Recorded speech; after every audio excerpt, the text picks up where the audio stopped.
Okay, today we're talking about sentence fluency. It's one of our 6+1 traits of writing. Sentence fluency means using sentences to create good paragraphs and communicate your ideas well. There are 5 technical parts of sentence fluency that we need to talk about in class so that you can use the technical stuff well and then get your ideas across well. Because that's the main point of a sentence, is to get your ideas across to your readers well. The first thing, types of sentences. There are 4 types: interrogative, exclamatory, imperative, and declarative. What's an interrogative sentence? Don't stare at the teacher like he's a monkey in the zoo. Somebody raise your hand. Even if you're wrong or you're not getting graded, it doesn't matter. Yes, ma'am? A question? A question, yeah.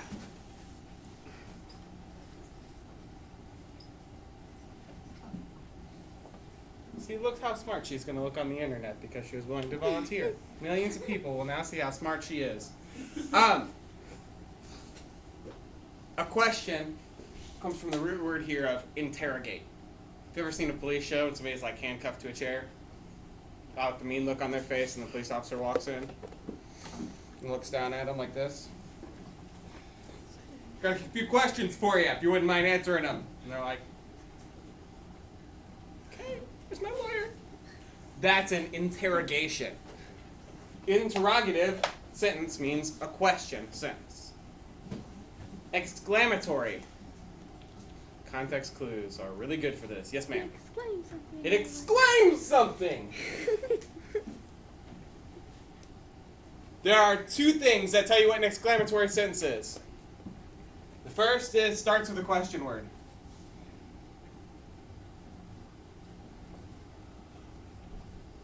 You know, one of those things called interrogative pronouns. Now, let's face it, exclamation points are one of the most overused things in the English language. We put them everywhere. I fight the battle every year of, instead of using good words, people want to put 27 exclamation points at the end of their sentence. See, I really meant it. It's not the way they work. In order to make an exclamation, think Little Red Riding Hood. What big teeth you have! Grandma, what big ears you have! That's not nice, honey. Little Red Riding Hood makes big exclamations. They start with a question word and have strong meaning. You don't just say, "My grandmother, what a big wolf-like nose you have." You say, "My grandmother, what a big wolf-like nose you have." That's not nice, darling. These are your 2 things that you absolutely have to have an exclamatory sentence. An imperative sentence. And you know, this is a question mark. This is an exclamation point. These last 2 are definitely going to end with a period. An imperative and a declarative sentence. What is an imperative sentence? Trevor? Like compare something? Good context clues, but not quite. How about if I give you a little more help? Imperative means have to do something. Yes, ma'am? Statement? Or like... Actually, declarative is a statement. A declarative sentence is where you just say it. This desk is flat. My lunch tastes bad.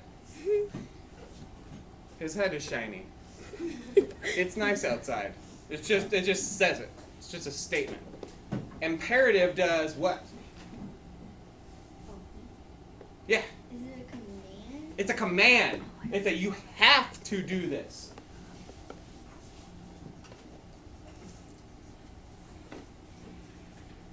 Bring me a cheeseburger. Do your homework. You guys should be real used to this at your age. Yeah. 6th grade. Do your homework. Clean your room. Fill out your planner. Sit up straight. Get in line. Be quiet. Get on the stars. Take out trash. Yep. Millions of things you're told to do like every minute. Right? Yep. That's imperative. You're looking forward to someday when you get to make your own imperative statements to your own small people. I had children just to punish you for what my parents did to me. Subjects and predicates.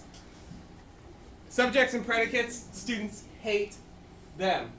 Hate. And I understand why. Because subjects and predicates are different every single time you will ever see them. Every single sentence is different. Every single subject and predicate is going to be different. I'm not going to teach you all those technical little rules. I'm going to teach you the big ideas. The big idea of a subject is to say what the sentence is about.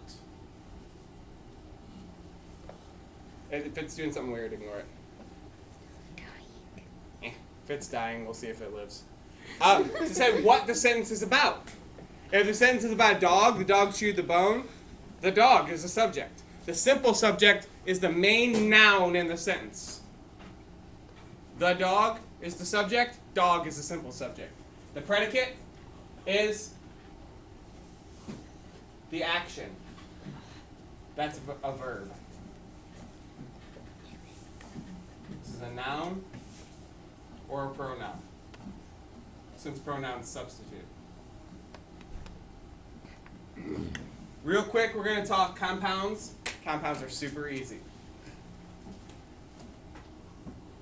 Find the conjunction. If you're adding two subjects together, you use a conjunction. Steve and Bob go to school. Steve and Bob, compound subject. Steve, walks down the road while listening to his iPod. While is a conjunction. Two actions added together. Two sentences added together would be, the dog chews the bone while the cat, licks his foot. Like cats do. Find the conjunction, and you'll be able to find what is compound. Fragments and run-ons. Very, very easy. A fragment is incomplete. It's a subject or a predicate without its buddy. A subject needs a predicate needs a subject. If it is a fragment, it has only one. If it's a run-on sentence has too many ideas. It's like packing an overnight bag, right? If you're packing an overnight bag, you need a toothbrush, toothpaste, clothes, done. But if you try to do them all at the same time, get dressed while tying your shoes and brushing your teeth, that's not going to work. It's going to be real awkward, right? Yeah. That's what a run-on sentence looks like. It's got too much stuff going on. It's real awkward. A sentence is meant to contain between 1 and 3 ideas. At 3 is a pretty big maximum. You want each sentence to have its own idea. When it doesn't, it can become a run-on. It also can become a run-on if it doesn't have enough periods or commas. But trying to define something by what it doesn't have is a little bit more difficult. The last one is something you've not heard before. That is complex sentences. We're going to start with a regular sentence, right?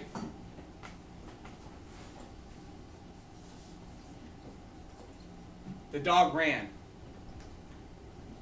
Complex sentences are broken into 2 clauses. The one clause is called the primary clause. It's the boss clause. Clause like Santa Claus. Clause like something you'd have.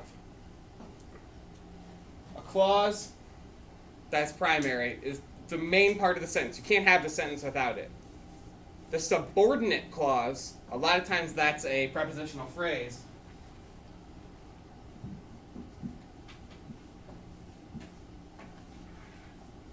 Adds detail to the sentence, but isn't fully necessary. The dog ran into the wall.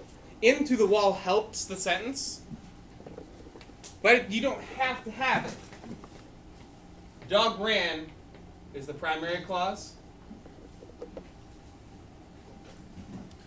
Into the wall is a subordinate clause. Subordinate means works for. Like Mrs. Mann is my boss. She's the primary person here. I am her subordinate because I do what she says. She's my boss. This is the boss part of the sentence. This is the subordinate part of the sentence. If you can get rid of it and not change the meaning of the sentence, that's the subordinate clause. It can be anywhere in the sentence. Beginning, middle, or end, and it's still a subordinate clause.